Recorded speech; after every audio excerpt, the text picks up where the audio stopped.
channel. We are going to jump right into this today with an admission. But first, this video is all about the top 5 reasons I chose a 308 over a 6.5 Creedmoor. Back to my admission, the 6.5 Creedmoor, in my opinion, after years of looking at data and facts and physics and math and numbers and speeds, the 6.5 is ballistically superior to 308. So 500-yard trajectories, we are comparing numbers that I gathered from the SIG cross owners groups across the interwebs. We are comparing an 18-inch barrel to a 16-inch barrel. The 18-inch being for the Creedmoor, the 16-inch being for the 308. I get it. However, that's just how it is sometimes. So, plus that's what I run. I want to compare what I run. The numbers for an 18-inch 308 wouldn't be much better. However, 500 yards for a 140 grain ELD match from the Creedmoor is 2.77 MOA correction for 10 miles an hour wind, while a 168 ELD match has a 3.52 correction for wind.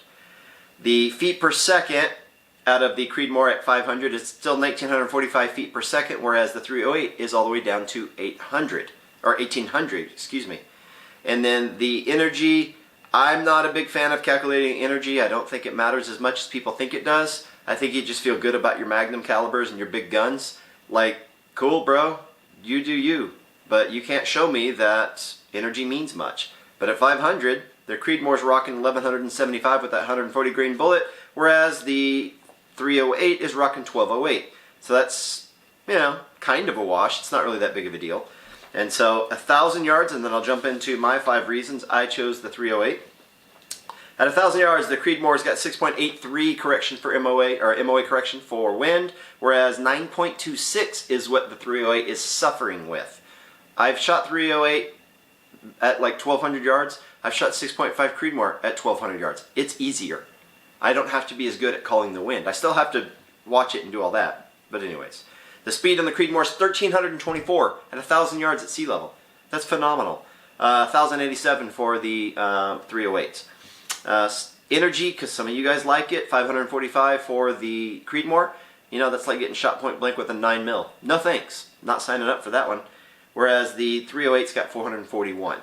And so, you know, that's my admission. I finally admit it, and I still didn't buy one.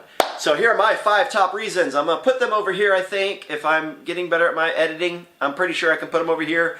And I'm going to use my notes real quick. But number 5, my current inventory dictated my purchase. I had 2,000 plus pieces of brass at the time. I had 5,000 plus bullets, and I had 10 plus pounds of powder. All that I had accumulated over years of reloading. They were very specific and purpose-driven for maximizing my performance in my 308 rifles. This is my 5th one I own. My SIG Cross is my 5th one. And all of these maximize my effects on reloading and ballistics with the 308. Number 4, current and future availability. There are 3 stores in my town that sell ammo. I went to all 3 yesterday. Out of all those, they had 175, I stopped counting, there's a couple more, 175 boxes of various 308 ammo. They had less than 25 boxes of 6.5 Creedmoor.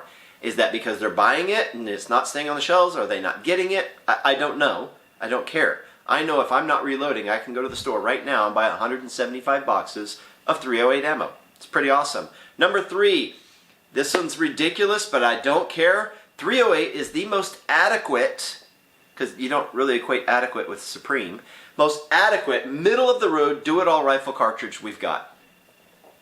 It's okay on recoil, it's okay on ballistics, it's okay on drop, it's okay on wind, it's okay on the payload, all that. It's just okay. And I'm alright with that. That's fine with me. Number 2, the range of bullet weights for a 308 is ridiculous. I have shot everywhere from a 110 to over 220 actually, but generally stuck around 208 to 212s. That is a huge range of bullets and bullet size weights for one caliber. That is huge. The number 1 reason I picked the 308 over the 6.5 Creedmoor is another dumb one to some people. It defies trends. It's the staple of that size of rifle, that size of cartridge, the short action, in my opinion, in America. It's just a staple. Like, you ask a guy that's got 20 guns, he's got a 308. You ask a guy that's got 10 guns, he's got a 308. You ask a guy that's got 5 guns, he's probably got a 308. You know? So it can kill everything, it can do everything. It's not trendy, it's not cool, it's not hip. But I'm 48. I'm not trendy, I'm not cool, and I'm not hip. I don't really care. So that's why I chose it. Now I'm going to close today with a realization that I want to share with you guys. Talked about how the 308 was inferior ballistically to the 6.5 Creedmoor rather. I would submit to you, after having done some research, that the 7mm .08 could be and probably is ballistically superior, ever so slightly, than the 6.5 Creedmoor. I accumulated some numbers from some websites where people were saying, I have this length barrel, I get these speeds. I kind of gathered that up. This was about the average I was getting from people saying they get out of a 20-inch rifle. This is data that I accumulated. This is not fact that I know of. So take it for what it's worth. There was a ton of people, and the average were saying they were getting about 2,700, maybe a little bit less, maybe a little bit more, with a 162 grain bullet out of an 18-inch barrel. That puts the wind drift, at 6.3 at 1,000, whereas the Creedmoor is a half mil more. That's not a lot. I'm going to call that basically a tie. I'll call it a ballistic tie. The velocity with this 162 7mm bullet was still 1,432 feet per second, whereas that's basically 100 feet per second faster than the Creedmoor. A little bit more, but right about 100.